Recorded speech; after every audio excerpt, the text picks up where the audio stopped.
C'est toujours un réel plaisir de vous savoir très nombreux, aimables téléspectateurs. Bienvenue dans Ça fait débat, oui, ce magazine d'actualité politique. On revient sur des sujets qui défraient la chronique et également aujourd'hui. Nous allons revenir sur le processus de Luanda. Oui, ce processus de Luanda qui est, je dirais, un énième processus. Aujourd'hui, on va évoquer la question des FDLR. Serait-il ou tel la monnaie d'échange du Rwanda? On va évoquer cela ici sur ce plateau avec des invités. Nous avons M. Jean-Baptiste Kankonde, communicateur de l'Union Sacrée. Bonjour et bienvenue à vous. Merci beaucoup. De Français de la République, oui, mais parce que l'Union Sacrée n'a pas de communicateur, mais des Français de la République. Mais haute personnalité de l'Union Sacrée. Merci de nous inviter. Je reviens vraiment parce que la question, on va le dire, ça défraie également la chronique, la vidéo d'un des communicateurs qui estime qu'ils font du travail, oui, mais en vain. Ils ne sont même pas reçus, ils ne sont même pas écoutés. C'est vrai qu'il y a quand même un malaise dans les chefs des communicateurs de l'Union Sacrée qui abattent un travail exceptionnel depuis l'avènement de Félix-Antoine Tshisekedi. C'est vrai, vous avez vu cette vidéo qui est à la une, mais c'est vrai qu'il y a un grand souci dans les chefs de ceux qui entourent le chef de l'État, qui pensent que quand nous pensons ici à la télé, c'est nous les passons gratuitement et nous perdons le temps gratuitement, alors que nous faisons un travail exceptionnel. D'abord de défendre le chef de l'État, de défendre les bilans des ministres, de défendre même les ministres eux-mêmes. Pourquoi ne pas défendre la République? Mais il y a quelque chose qui se passe que les communicateurs de l'Union Sacrée, en général, ou bien de la République, sont laissés pour compte. Alors, si nous faisons la part des choses, rappelez-vous, le communicateur de M. Kabila, dans les temps, ils étaient pris en charge. Tout un chacun devait avoir d'abord prise en charge par rapport aux éléments, prise en charge par rapport aux informations qu'ils doivent pouvoir relayer, mais prise en charge aussi par le système. C'est-à-dire que les communicateurs, ils sont là à temps plein, ils doivent examiner, disséquer. C'est un travail à part entière. À part entière. Donc voilà, nous ne sommes pas pris en compte et nous interpellons. Nous avons un chef de cabinet, je crois bien, le conseiller du chef de l'État en matière de communication, M. Nindou, qui, excuse-moi, même comme Donald Kabasela a dit l'autre fois, il est ailleurs. Quand on dit chercher les communicateurs, il va chercher les petits bitinda, comme on peut le dire, qu'il invite, mais vous ne voyez pas les figures emblématiques comme Dr Kankonda, comme Maître Libeni Kamalenga, comme Maître Gauthier, comme Kabasele, et ainsi de suite, invités ni convoqués pour avoir d'abord les informations précises d'une source bonifiée, ni pour leur donner ce qu'il faut pour faire le travail. Donc tout ça, ça donne... je soutiens notre ami qui avait fait cette vidéo-là. C'est ce qui se passe dans les chefs de communication. Et c'est le coup de gueule. C'est le coup de gueule aujourd'hui. Hein, c'est le coup de gueule. Nous parlons par exemple de M. Jules Lingueté, nous faisons sa promotion parce que l'IGF est directement branché au chef de l'État. C'est vrai que Jules Linguété a beaucoup des attaques de la part même de quelques officines, même quelques membres de l'Union Sacrée, mais nous le défendons, nous disons que ni c'était l'arrivée et la présence de l'IGF, parce qu'on a vu dans les temps où Kabila était au pouvoir plus de 15 ans, il y a eu plus de 16 ans, il y a eu au moins 15 milliards de dollars qui étaient perdus, qui étaient détournés chaque année. Imaginez 15 milliards fois 16 ans, ça va faire 16 ans, faire combien? 18 ans. Alors qu'avec Gilles Linguété, c'est vrai qu'il peut y avoir le détournement, mais pas à cette échelle-là. Alors que nous qui dépendons, on aura un plateau spécial carrément pour parler de la communication et de son importance, justement, en ce qui concerne un pouvoir en place. Oui, nous avons également M. Jean Mouangou, ancien diplomate et cadre du COPOP. Bonjour et bienvenue à vous. Bonjour, ça va? Très bien, merci. Et vous? Nous sommes là pour ça, pour échanger sur ces accords-là. Alors, nous avons également un troisième invité, M. Rodrigue Ramazani, porte-parole du parti En Vol. Bonjour et bienvenue à vous. Heureux d'être là, Madame Boutella. Merci pour l'invitation et l'honneur que vous faites à mon parti En Vol. Mes salutations à mes co-débatteurs du jour et ainsi qu'à vos téléspectateurs, la population congolaise qui nous regarde. Voilà, nous aurons également un quatrième invité, M. Nixon Kambale, directeur du Centre de gouvernance, qui sera également un de nôtres sur ce plateau. Et oui, nous ouvrons le débat. Oui, on revient encore sur les accords.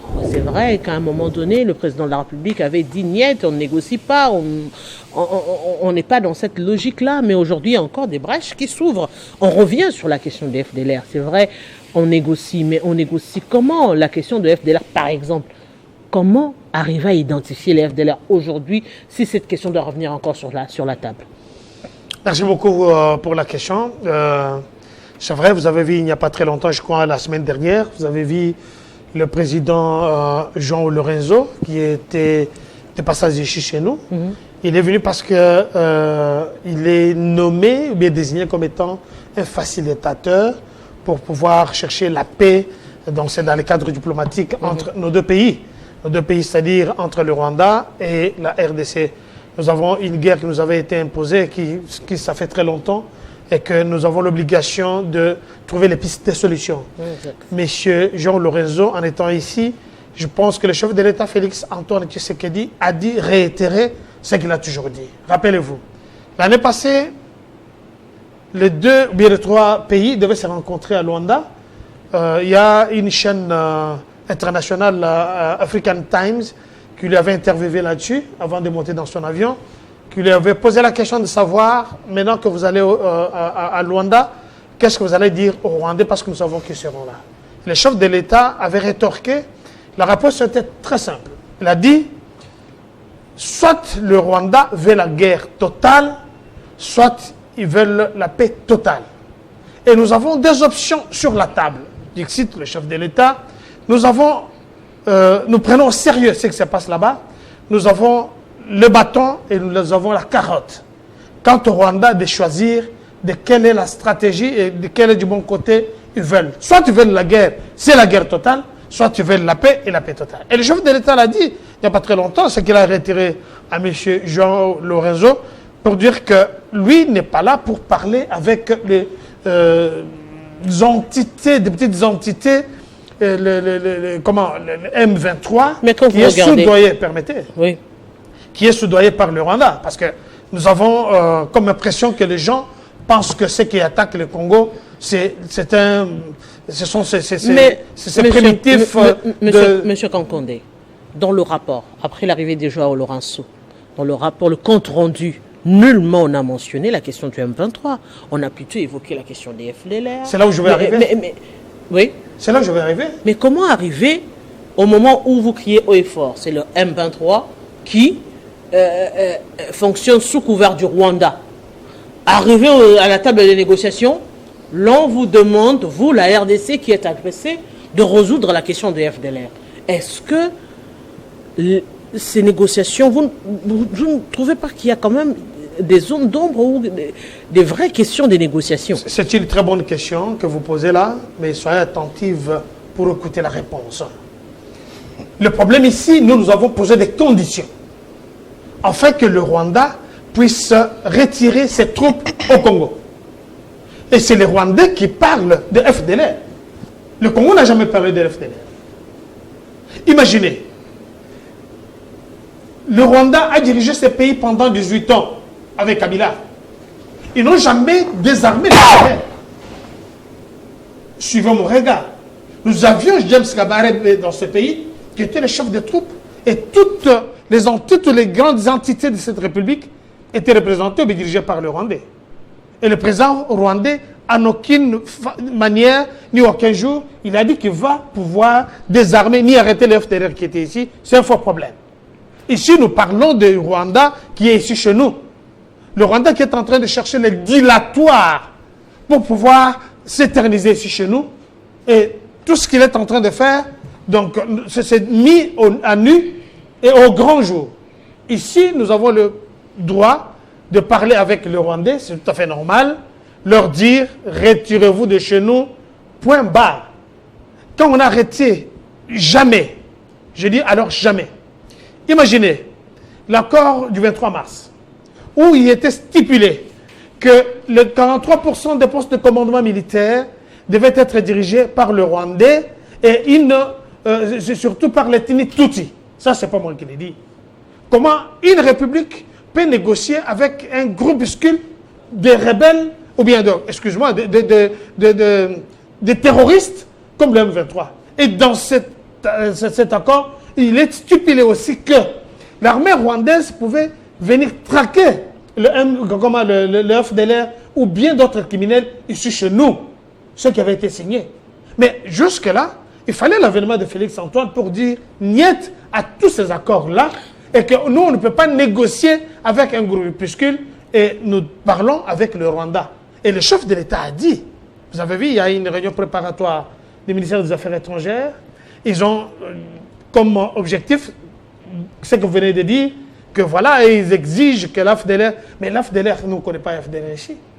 Donc, pour nous, c'est tout à fait clair que le Rwanda peut se retirer. S'il ne se retire pas, il va choisir de quel côté. Monsieur Rodrigue Ramazani. Je ne parle pas individu. Monsieur Rodrigue Ramazani, aujourd'hui on revient encore sur cette question des FDLR. Est-ce que ce n'est pas finalement un faux fouillon pour le Rwanda? Et comment arriver à démontrer noir sur blanc? Parce que entendre le Rwanda, le vrai problème, ce n'est pas le M23. Le M23 ne les concerne pas. Le vrai problème pour le Rwanda, c'est le FDLR. Comment arriver au moment où l'on négocie avec le Rwanda pour une guerre d'agression qui concerne les M23, l'on fait brandir le FDLR?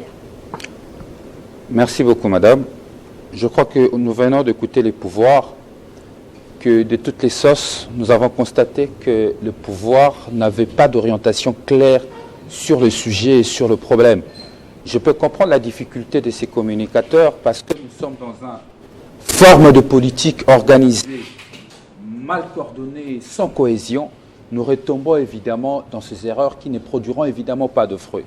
Toutes ces rencontres tripartites Angola où nous avons tiré comme conséquence ces négociations pour trouver un cessez-le-feu et qu'au finish, le Congo a pris des engagements pour démanteler les FDLR qui du reste, depuis la nuit des temps, le pouvoir Tshisekedi nous a toujours dit que le FDLR n'était pas aux côtés des FARDC, ils ne se battaient pas et qu'ils n'étaient pas une menace, qu'ils ne détenaient pas des armes.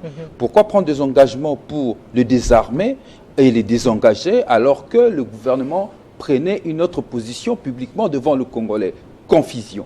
Le gouvernement congolais prend des engagements avec le Rwanda alors que de l'autre côté, le M23, juste au lendemain de la conclusion de cet accord, de ce communiqué de Luanda, de ce tripartite, le M23 via AFC en sortit un communiqué que ce communiqué ne les engageait pas. Ça veut simplement dire ceci, que le Rwanda joue à cette mauvaise foi légendaire dont on le connaît, et que le pourparler bipartite de Kinshasa, tripartite de Luanda n'apporteront aucune solution à la quiétude dont le Congolais attend. Parce que l'enjeu ici, c'est la paix.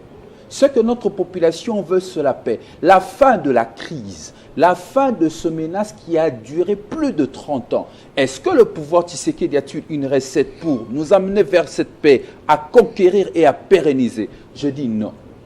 Non, parce que l'approche est erronée. L'approche étant erronée, on n'aura pas de résultat. Nous étions ici, les États-Unis imposaient, je crois, une trêve humanitaire.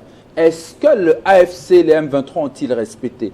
Jusqu'à hier soir, ils continuent à conquérir le terrain, alors que le gouvernement est dans une forme d'illusion de cessez-le-feu et de trêve internationale. Pendant ce temps, les M23 et les AFC se disent ne pas être concernés. Ils continuent à prendre du terrain et Rouba est passé entre les mains des ennemis, Kanyabayonga, ainsi de suite, nous passons. En réalité, les Congolais ne sont pas protégés, madame. Les Congolais ne sont pas sécurisés. Raison pour laquelle nous nous disons, face à cette impasse, face à cette confusion et incapacité du pouvoir Tshisekedi de sécuriser les Congolais, l'envol présente aux Congolais une alternative. Cette alternative, c'est la solution à cette crise qui a duré pendant 30 ans. C'est la refondation du Congo où, en notre premier pilier, nous disons, il faut gagner la paix et la pérenniser. Comment gagner la paix et la pérenniser? La seule manière de sauver ce pays de cette insécurité dans lequel notre population vit depuis 30 ans, c'est d'avoir une puissance militaire dissuasive. Travailler dans des réformes pour avoir une armée puissante et dissuasive. Mais le moment n'est pas, malheureusement, le moment, je dirais, ça peut être fait pour un aboutissement à long terme. Mais dans l'immédiat, on est face à une situation à laquelle la RDC devra impérativement trouver d'autres solutions. Aujourd'hui, si on évoque le M23, oui, les discussions, c'est par rapport au M23. Le Rwanda brandit le FDLR.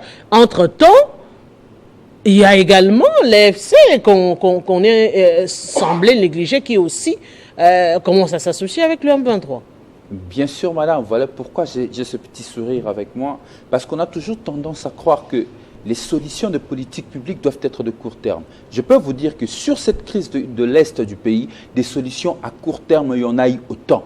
Est-ce que ces solutions ont été efficaces? Raison pour laquelle nous, l'Envol, on estime que les solutions à court terme sont inefficaces. Il faut travailler à long terme et enfin de gagner la paix, pérenniser cette paix en rassurant aux Congolais la sécurité. La sécurité parce que très souvent, lorsqu'on en parle, on ne regarde que l'Est du pays. Aujourd'hui, lorsqu'on parle d'insécurité, il faut regarder l'ensemble du territoire national. Nous connaissons l'insécurité urbaine. Et ça, ce n'est pas le Rwandais. Ça, ce n'est pas les Ougandais. L'insécurité urbaine, ce n'est pas les multinationaux. On n'arrive pas à gérer les Kuruna à Kinshasa par le pouvoir Tshisekedi. Ça, on dira encore que c'est le Rwandais. Dites-moi les Mobondo, juste à 2 pas de Kinshasa. Le pouvoir de Kinshasa est incapable de finir avec ce phénomène. Ça, c'est encore les étrangers qui nous attaquent. Non, c'est les turpitudes internes qui fait en sorte que nous soyons incapables de sécuriser notre peuple. Nous disons ceci, madame. La solution ne peut pas être à court terme. Il faut arrêter de faire croire ça aux Congolais. Nous devons apprendre dans ces pays à travailler, à quitter la facilité. Ceux qui gouvernent aujourd'hui, ils aiment tellement la facilité. Ils méprisent le travail de fond pour trouver des solutions pérennes aux problèmes des Congolais. Et ils pensent qu'à travers des négociations encore que mal coordonnées, j'insiste que ces négociations, cette politique diplomatique enclenchée par le pouvoir Tshisekedi est mal coordonnée. La preuve que sur terrain, avec vous, nous constatons que sur terrain, il n'y a pas de résultat. Zone tampon, pas de résultat. Trêve internationale, pas de résultat. Aujourd'hui, on parle de cessez-le-feu, pas de résultat, parce que l'ennemi continue à progresser, à gagner du terrain.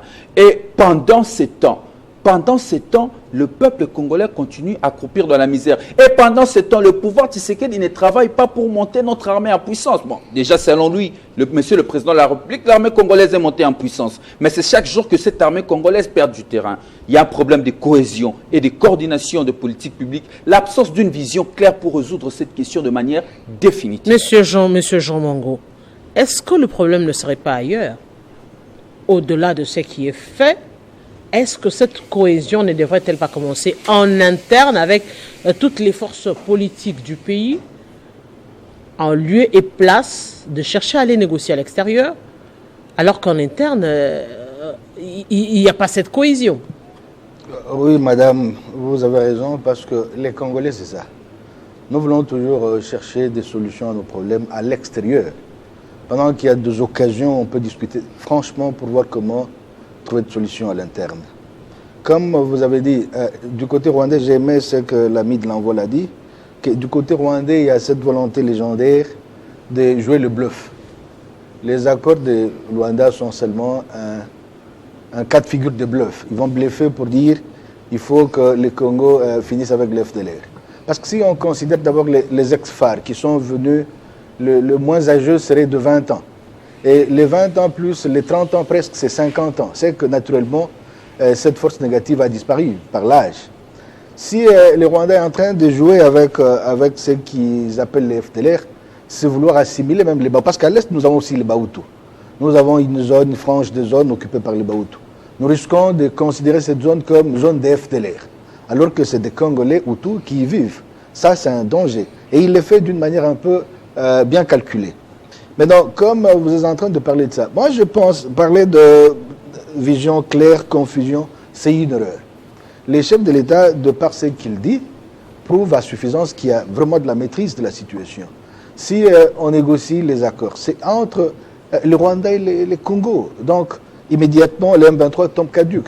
Et ça montre que ce sont, comme on a toujours dit, des phalanges de l'armée rwandaise. Et comme ce sont des phalanges, donc des arborescences, c'est qu'ils ne font plus poids des discussions sur le plan international. Le problème que nous avons à notre niveau, c'est que les nations fortes qui soutiennent le Rwanda ne voudraient pas que le Congo sorte victorieux dans ces conflits. Parce qu'on sait que si le Congo sort victorieux en gagnant la guerre ou par la guerre, immédiatement on va penser que les Congolais ne vont plus écouter toutes ces puissances qui sont derrière le Rwanda. C'est ce qui fait que, malicieusement, et là je salue le staff qui est autour de la gestion avec les chefs de l'État, il faut aller avec eux petit à petit. Ils parlent des accords, on doit aller vers les accords. Maintenant, on va les trouver un moment dos au mur.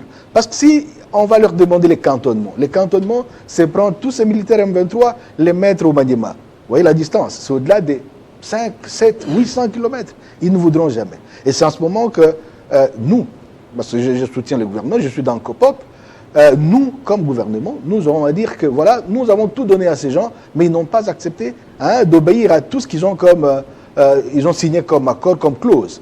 Et alors, à l'interne, oui, je suis d'accord avec ça. Toutes ces forces vives-là, que ce soit l'opposition, que ce soit la société civile, c'est des gens, au lieu de se mettre autour du chef de l'État et discuter des grandes questions, c'est des gens qui crient pour juste dénoncer des faiblesses que nous avons à l'interne. Mais qui va mettre qui autour de lui? Non. N'est-ce pas que même du temps de village, quand on est encore sous les arbres, c'est le chef coutumier qui réunit tout le monde pour dire que j'ai constaté X, Y, Z. Mais déjà, lorsque le chef de l'État semble ne pas perceptible à d'éventuelles négociations ou encore à d'éventuelles rencontres avec l'opposition, ça semble être compliqué. Sa dernière sortie médiatique a été claire au cours de cette sortie médiatique. Aujourd'hui, comment arriver à donner une image positive en République démocratique, en interne? En interne, madame, c'est très facile. Et même quand il a parlé, c'était avec les tons d'inquiétude qu'il a pu tendre la main à ces gens qui sont appelés opposants, mais certains d'entre eux créent des carcans, des microcosmes pour ne pas aller vers les chefs de l'État. C'est des gens qui étaient avec lui dans Genève, dans tous ces accords-là.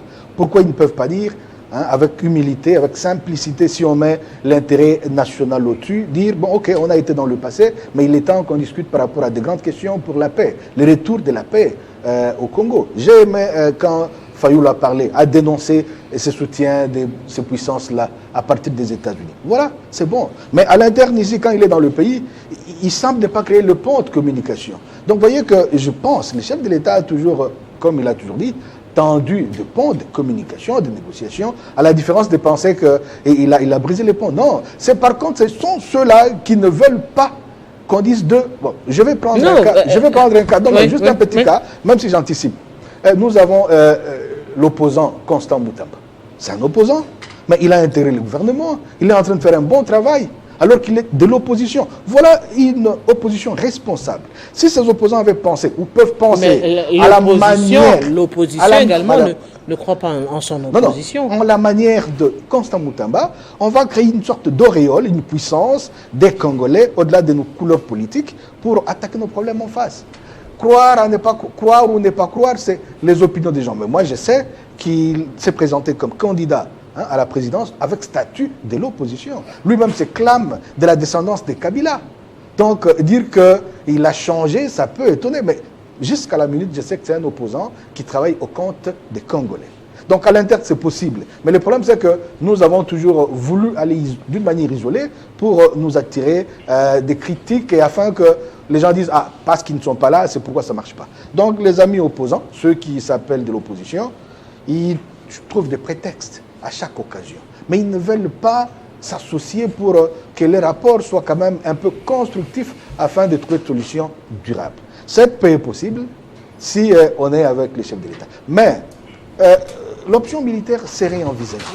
Mais j'ai aimé que les chefs de l'État et son équipe n'envisagent pas cette option parce que d'abord nous sommes en train de constater que même ceux qui sont avec AFC, avec M23, c'est des anciens des régimes passés. Donc si engager le pays sur la voie de la guerre, il peut être trahi parce qu'il n'a pas encore contrôle total de ceux-là qui sont avec des attachements. Ils sont liés par des contrats on ne sait pas, qui sont sombres, obscurs. Donc je pense, si on arrivait à négocier la paix par ces prix-là, et en même temps, comme l'ami l'a dit, cette armée est en train de monter en puissance, un jour, sur les moyens termes, on peut déjà faire face et protéger l'ensemble des territoires par une armée totalement républicaine. Avec je dirais une négociation avec quelle approche? Très belle question, mais permettez-moi quand même de faire un petit toilettage. Vous savez, quand on passe à la télévision, ça fait partie aussi de l'éducation politique et surtout de la cohésion, être d'abord cohérent dans la tête dans ce que nous divisons. J'ai entendu le monsieur de l'envol ici, monsieur Ramazani, qui nous a beaucoup plus parlé de la refondation du Congo, Mais c'est une coquille vide, madame. N'est-ce pas qu'elle envole avec son chef, qui, dans les temps, avait battu campagne avec M. Moïse Katumbi, où il a vendu la vision de refondation du Congo. Comment vous voulez devenir président de la République? Vous étiez candidat, vous vous retirez et vous vendez la vision de refondation du Congo. Comment ça allait se faire? J'appréciais les raisonnements, les arguments de M. l'ambassadeur. Rappelez-vous que moi, j'étais dans des grandes négociations avec M. Delis Sassanga, un ancien rebelle, qui ne propose rien pour arrêter la guerre. Il nous parle aujourd'hui des refondations du Congo. Je ne comprends pas. Un rebelle, son travail, c'est quoi? C'est tuer, c'est ravir. Mais vous avez été avec avec ce rebelle-là que vous évoquez, un ancien rebelle. Vous avez travaillé avec lui en Nous parlons avec l'UDPS. Il a accompagné, il a soutenu la candidature du président Félix Tshisekedi. Pourquoi cet argumentaire revient souvent au sein de l'Union sacrée? Quand il faudrait condamner quelque chose, vous revenez sur les qualités antérieures des gens. Vous rappelez aux gens qu'ils étaient du PPRD. Ils ont travaillé avec Kabila. Mais vous les avez cooptés, vous aussi, vous de l'Union sacrée. Vous pouvez me laisser maintenant le temps de répondre? Là, vous devenez ma co-débattrice. Non, je vous donne des éléments. On parle de Morstu Awitameya. Vous savez ce que ça veut dire? Morstu Awitameya. Le même rebelle qui hier est avec nous, était en guerre, ils sont venus parce qu'ils ont senti la lueur d'espoir.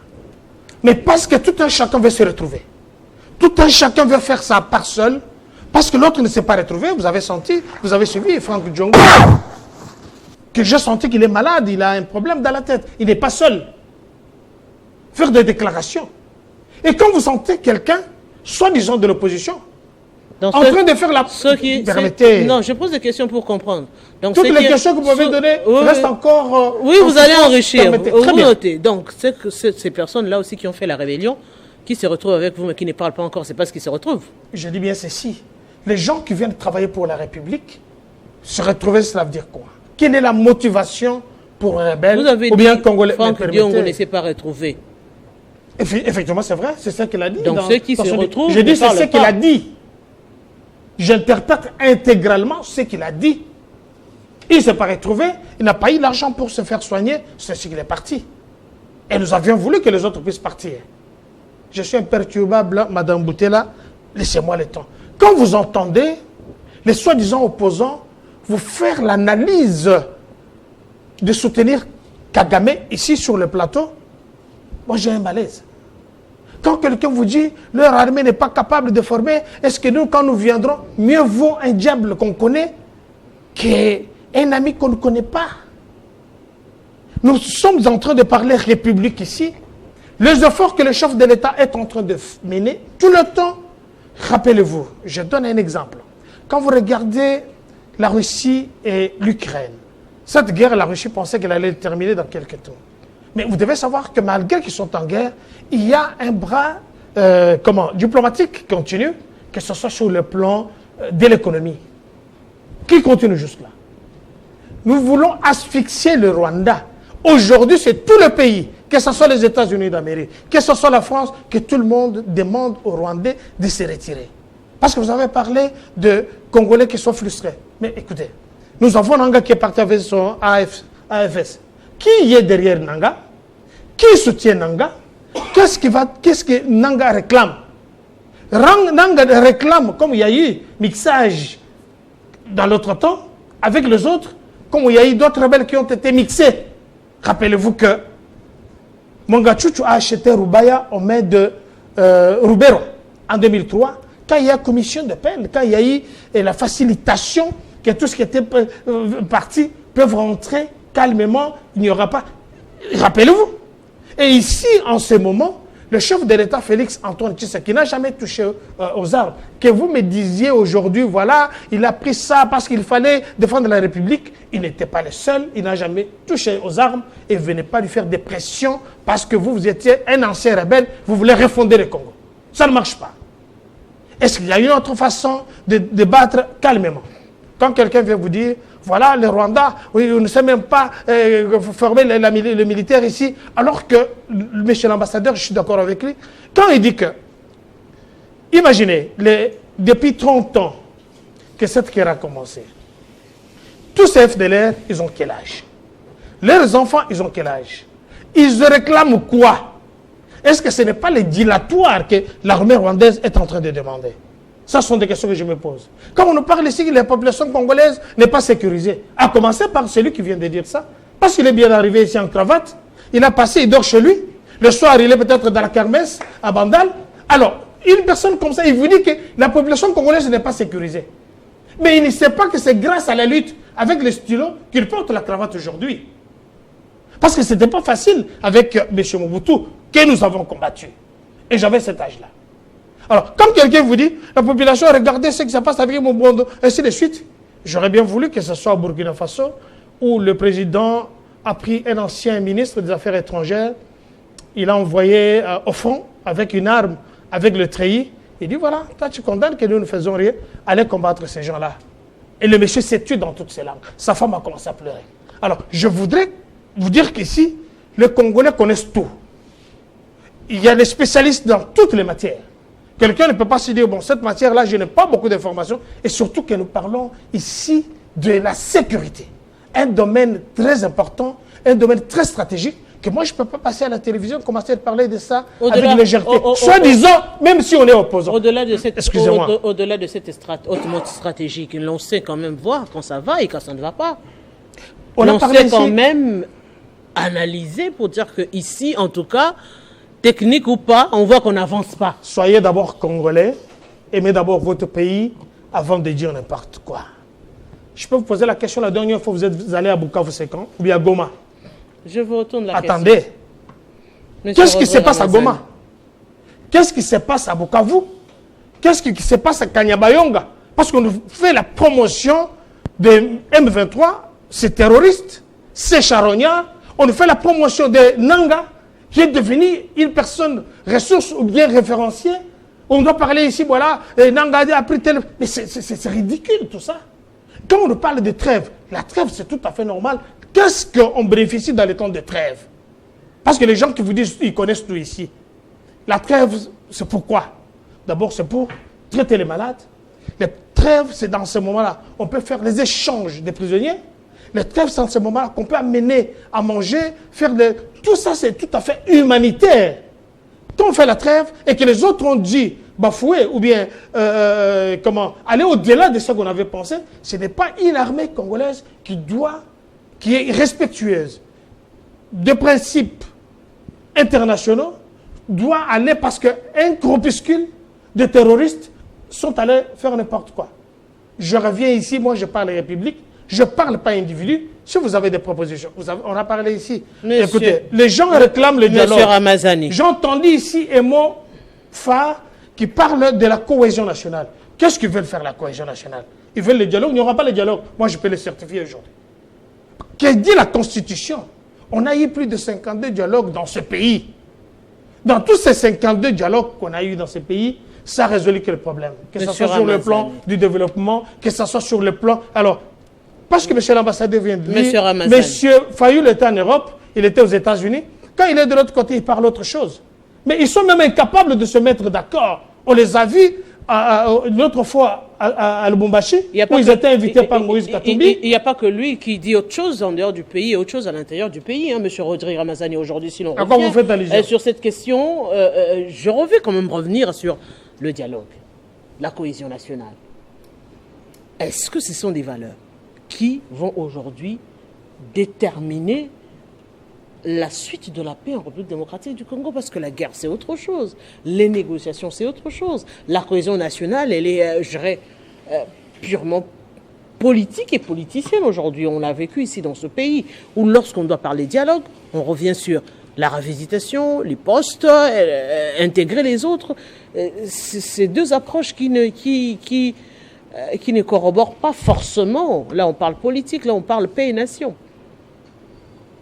Merci beaucoup, Madame Boutella. J'ai quand même le devoir de revenir sur 2-3 choses pour permettre en fait aux téléspectateurs d'avoir un débat potable, un débat suffisamment argumenté et qui leur permettront d'analyser par la suite. J'ai entendu ici que l'envol aurait vendu son projet de la refondation du Congo, ben, je peux comprendre que pareille idée n'est plus sortir que auprès des commerçants politiques qui vendent leur communication, auprès des services étatiques et administratifs, qui vendent leur présence dans les manifestations politiques. Pour eux, tout est dans le commerce, donc on peut tout acheter. Et cela me rappelle directement Albert Einstein qui disait qu'il connaissait deux choses infinies. Il y avait l'univers et la bêtise humaine. Il était sûr, cependant, il avait une certitude absolue pour l'univers, mais pour l'autre, la bêtise humaine, il ne savait pas quel était le niveau de la grandeur de sa bêtise. Après, il y a Albert Camus. Albert Camus qui ajoute, il dit, la bêtise insiste toujours. La bêtise, elle insiste. Ne vous en faites pas. Il ne faudrait pas, chers compatriotes qui nous regardez, en tenir rigueur. Parce qu'elle insistera, elle continuera à insister. Parce que c'est une bêtise. Je réponds directement à cette préoccupation. J'attends de temps en temps, même le ministre lui-même s'est fourvoyé là-dessus, ministre de la Justice, M. Moutamba, en disant qu'il était opposant. Et ce qui est une fausseté, parce que la loi Sessanga, la loi portant statut de l'opposition, dans son article 4, définit clairement à quel moment on perd le statut d'opposant. Nous sommes dans une république qui est organisée par une loi. Monsieur l'ambassadeur a dit tout à l'heure que c'était ceux qui pensaient les contraires que c'était une opinion. Non. Dès que nous sommes dans le sphère d'une loi, on ne parle plus de l'opinion parce que la société a imposé de règles à suivre. Nous ne sommes plus dans le sphère d'une opinion. Monsieur Moutamba a le droit de quitter l'opposition pour devenir dans la majorité. Le fait pour lui de participer dans l'exécutif, il n'est plus de l'opposition, conformément non pas à une opinion, mais conformément à une loi qui s'impose à nous tous. Donc, voir le contraire, c'est marcher galvaudé sur les lois de la République, et ça, c'est inacceptable. On dit que le président a dit dans son émission qu'il a tendu la main. Je crois que monsieur l'ambassadeur peut revisiter cette émission. Le président était dans des suppositions. En fait, il supposait, il pensait que s'il allait vers les opposants allaient le bouder. C'est un peu, vous voyez, un gamin qui est dans son tour d'ivoire, qui pense que tout le monde veut lui arracher sa bibine. C'est un peu ça la réalité. Donc, ce n'était pas le fait. Le président n'a pas convoqué les opposants dans une forme de retrouvailles. Parce qu'on parle maintenant négociation ou encore dialogue en interne. Effectivement, les Congolais doivent se retrouver pour parler, afin que le pouvoir nous dise exactement quels sont les accords qu'il a signés dans la région et dans la sous-région. Souvenez-vous que le pouvoir Tshisekedi nous a amené à aller assez sans pourtant que ce dossier passe au Parlement.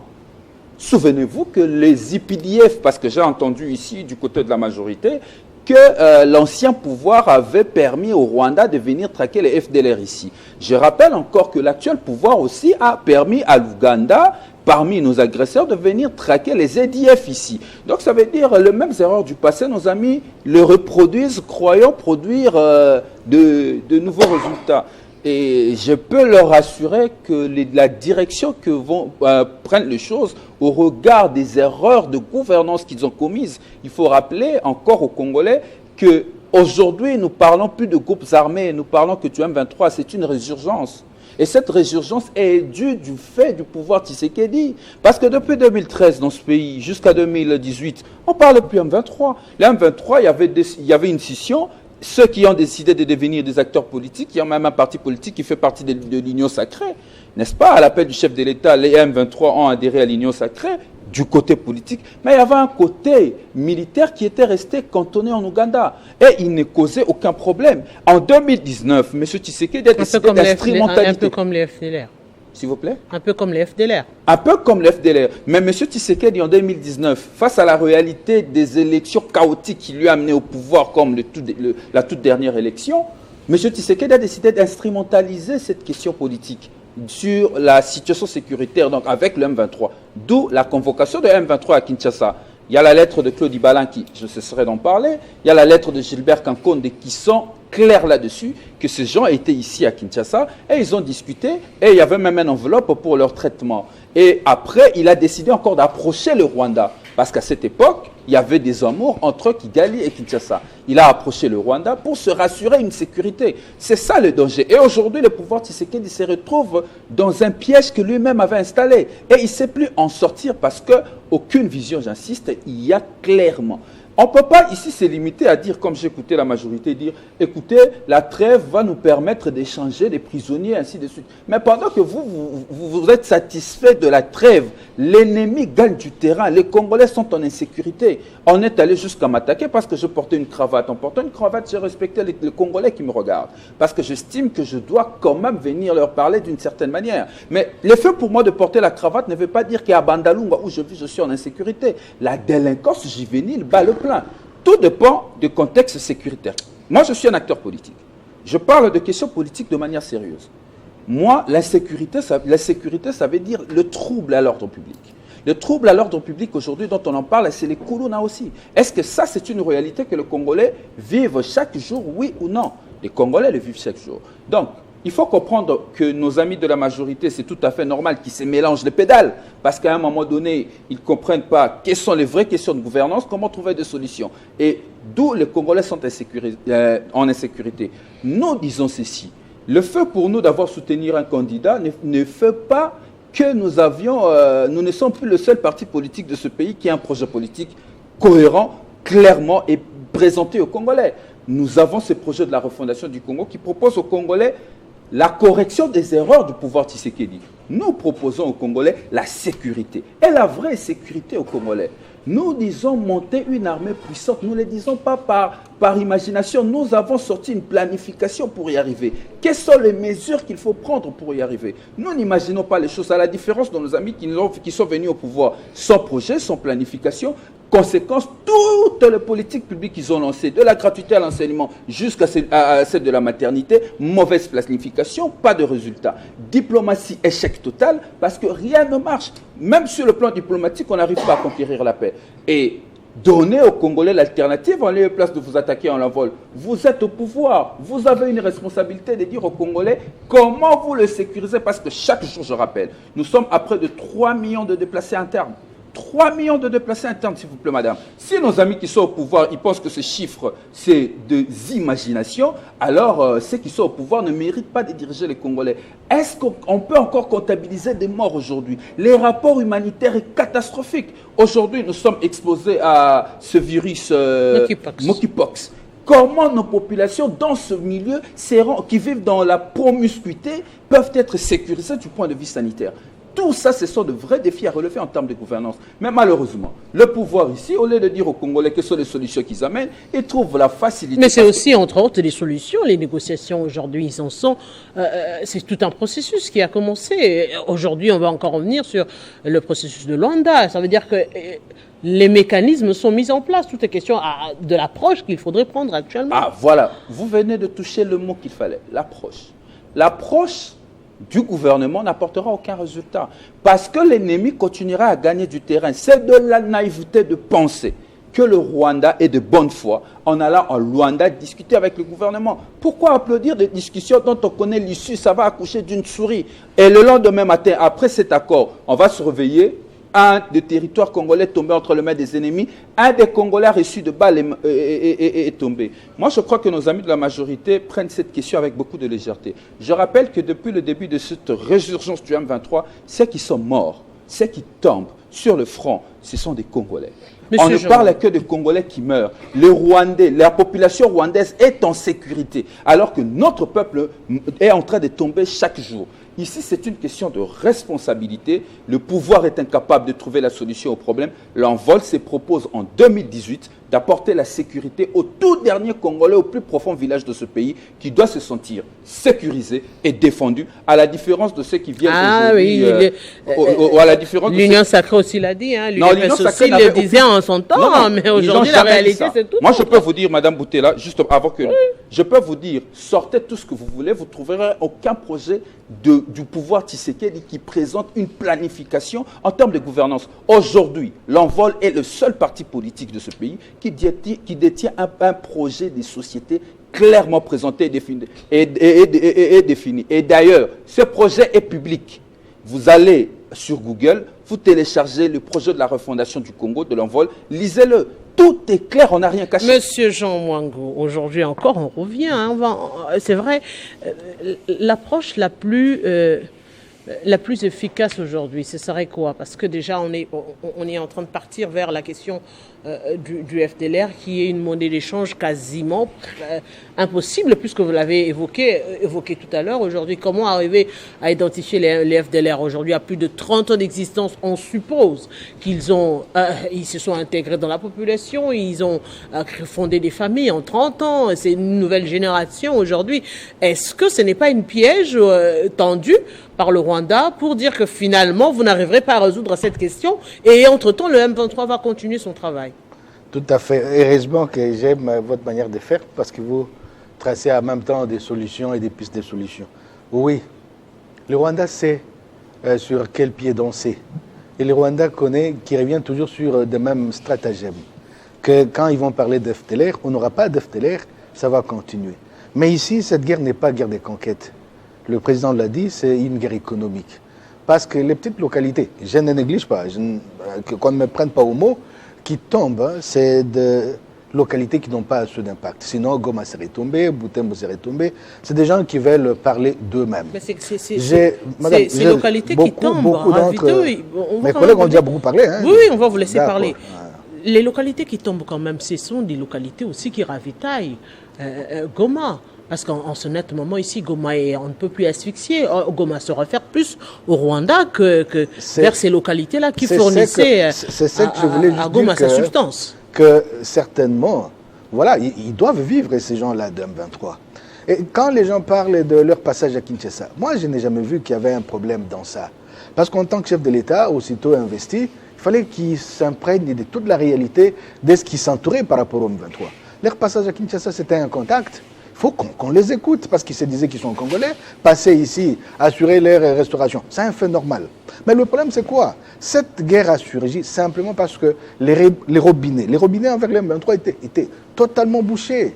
Les 18 ans étaient leur alimentation, leur nourriture, même s'ils étaient en Ouganda. Ils avaient, qui oublie que les 50% des budgets des Kagame venaient du Congo. Il y avait des accords par rapport avec ceux qui étaient comme dirigeants dans le passé. 50% des revenus budgétaires, ça devait provenir du Congo pour aider le Rwanda, si on peut appeler en termes d'aide. Donc, c'était c'est pas butin de guerre ou quelque chose comme ça. Maintenant, avec l'arrivée du chef de l'État, Félix Antoine Tshisekedi, il a mis fin à tout ça. C'est ce qui a fait que ces gens disent, nous n'avons plus autre moyen de faire, nous devons parler de nous. Et de cette manière-là, ils ont lancé des guerres. Maintenant, pour mettre fin à cette guerre, il y a beaucoup d'approches. D'abord, la première approche, c'est que, on ne parle pas d'eux. On veut discuter avec le Rwanda. Parce que si le Rwanda leur dit que c'est fini, immédiatement, ils vont quitter. Donc, vous voyez qu'ils n'ont pas une certaine identité. Ils sont en train d'exécuter une sale besogne du criminel de son État, qui est Paul Kagame. Maintenant, comment mettre fin à cette guerre? Il faut d'abord qu'on écoute les gens. Je pense que le Congo est en train de jouer la sagesse, la prudence même.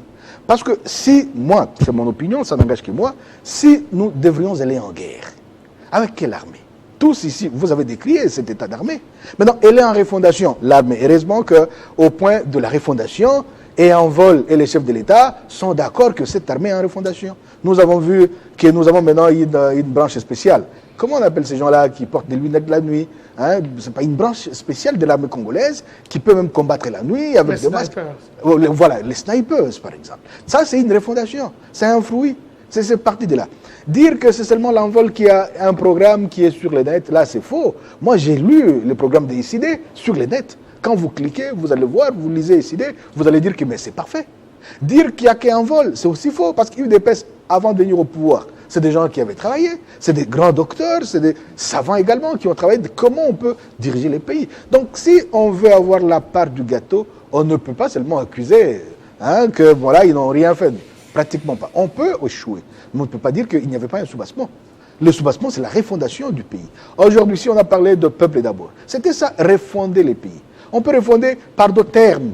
Pas seulement dire il y a refondation sur tel plan, par d'autres termes. Et ces gens qui sont au pouvoir se battent pour qu'il y ait la paix à tout coin et recoin de la République. Donc je suis en train de dire, parce que j'aime toujours rester dans le cadre du débat, comme on est en train de parler des accords du Luanda, en tout cas, je ne crois pas. Tout le monde, tout Congolais ne croit pas. Mais il faut aller. Peut-être que ça peut donner quelque chose. Mais pendant qu'on va, On est en train de s'organiser. Parce que j'ai aimé S'organiser- l'intervention s'organiser- de mon co-débatteur qui a dit s'organiser on a comment? à la fois le bâton et la carotte.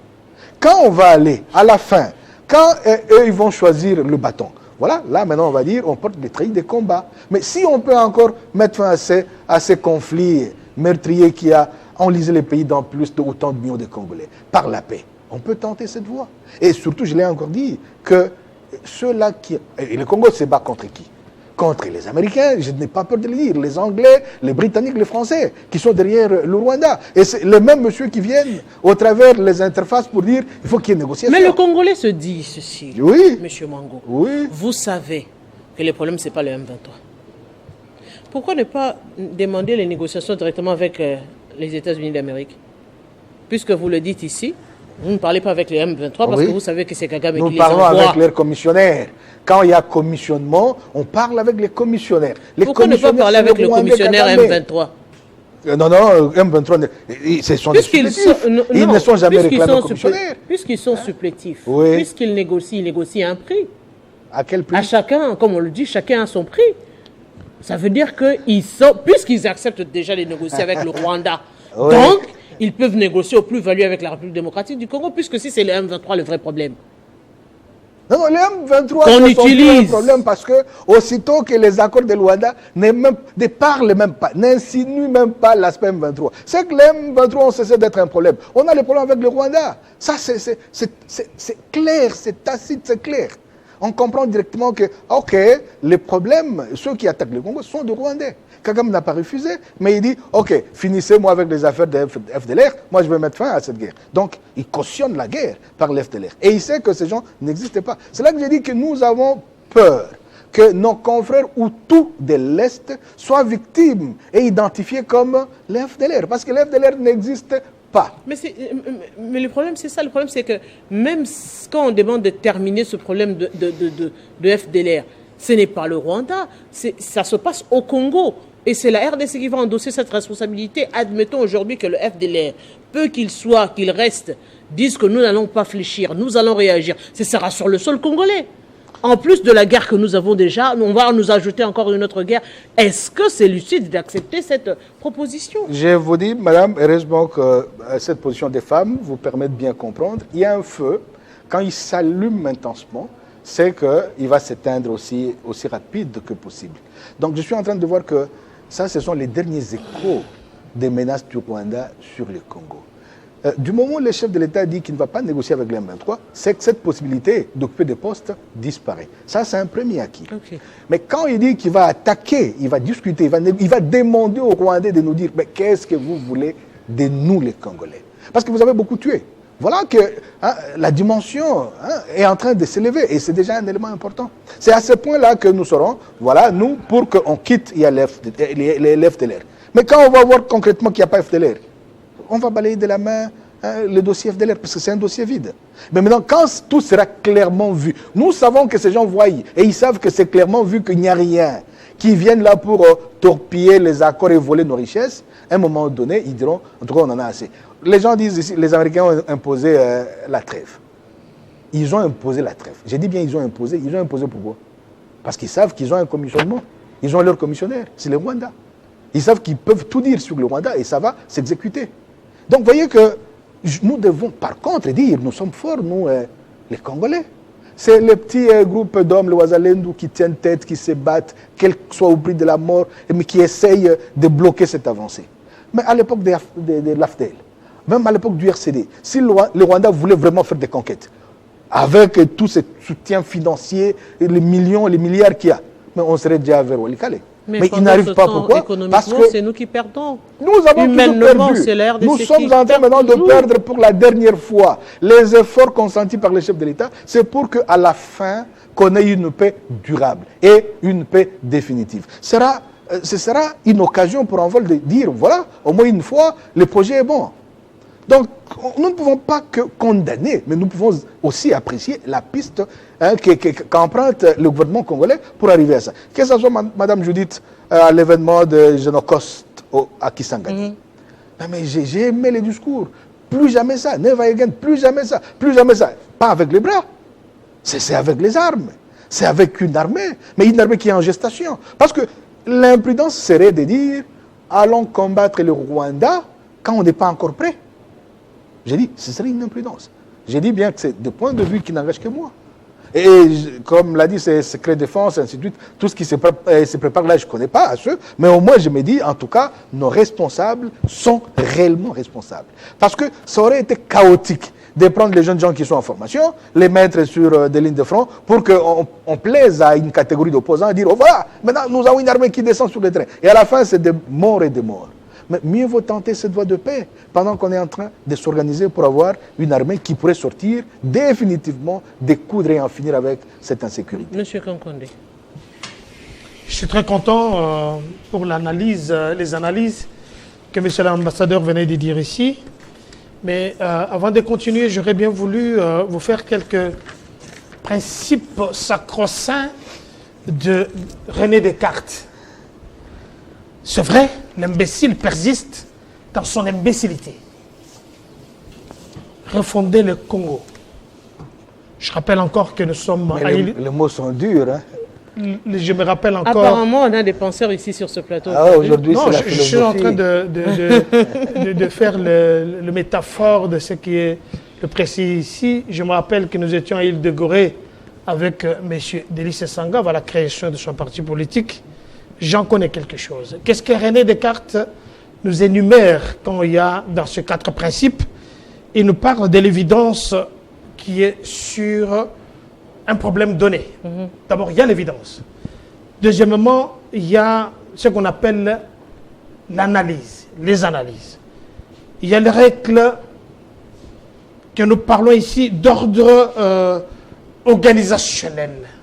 Ça, c'est toujours Descartes. Et qui va déterminer sur la résolution. Dans le problème que vous avez soulevé ici, il y a le problème que nous comprenons et que nous connaissons. Une évidence. Il y a des évidences. Alors comment résoudre l'évidence quand on n'a pas fait les analyses? C'est dans les chocs des idées qu'on trouve la solution. J'ai eu la lumière. Alors quand nous faisons les analyses, nous avons, j'ai entendu quelque part ici, on nous dit l'imbécile continue dans son imbécilité. Il continue à insister. Et là, je suis très content. Parce que l'idée, la formation de... Parce que nous a dit d'aller sur Internet, tous ceux qui sont à la maison n'ont pas l'accès à l'Internet. Et je félicite nos amis qui sont à l'étranger, qui nous suivent et qui nous envoient aussi leurs desiderata. Vous vendez, ou bien vous cédez votre place, vous cédez votre refondation du Congo à quelqu'un qui n'est pas capable de défendre même le projet de la présidence de la République. On est à la fin, on est dans les pistes de solutions. Très bien, je suis en train de chercher des solutions. On est dans les pistes de solutions. Je vous ai parlé qu'ici, thématique. Dans ce pays, Félix-Antoine a dit refonder l'école de guerre, ici chez nous. Les Africains, ils viennent ici. Rappelez-vous qu'à l'EFO Kananga, il y a des gens qui étaient formés, les officiers militaires du Rwanda, Ouganda, un peu partout.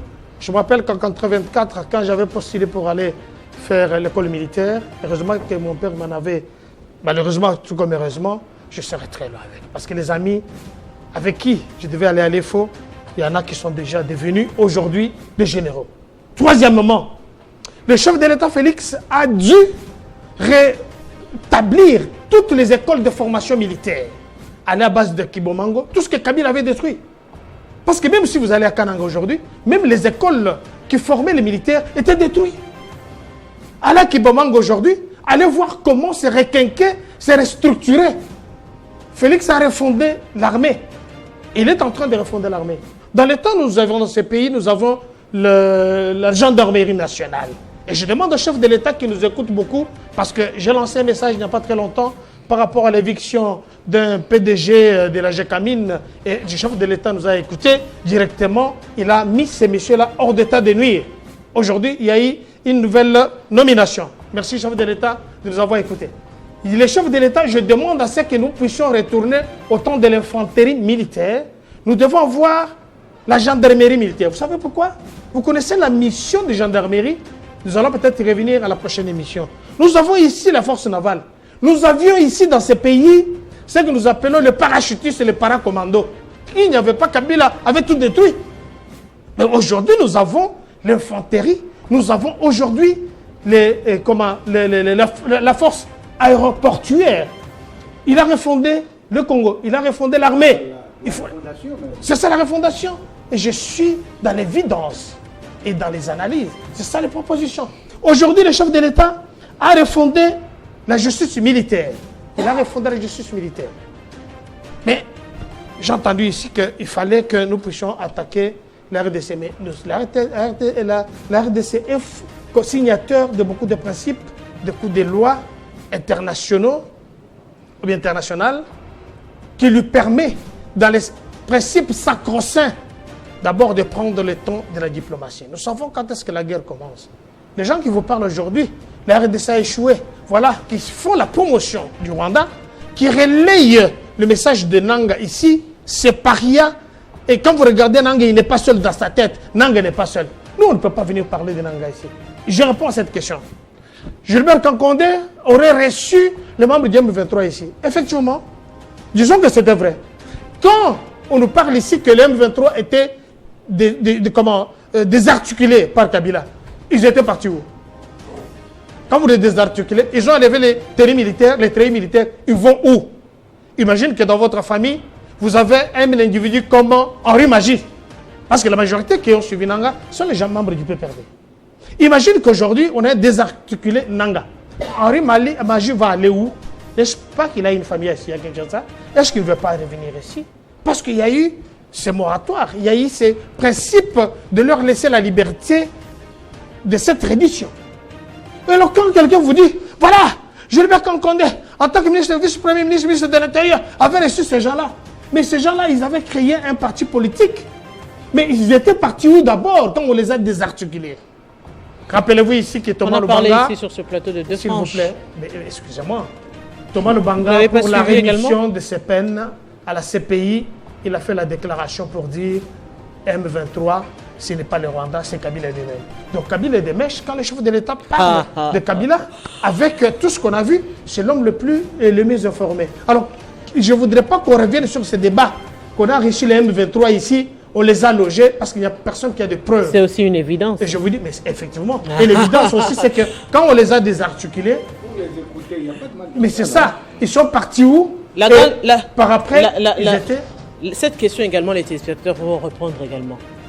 Alors qu'ils n'étaient plus en danger, pourquoi les écouter?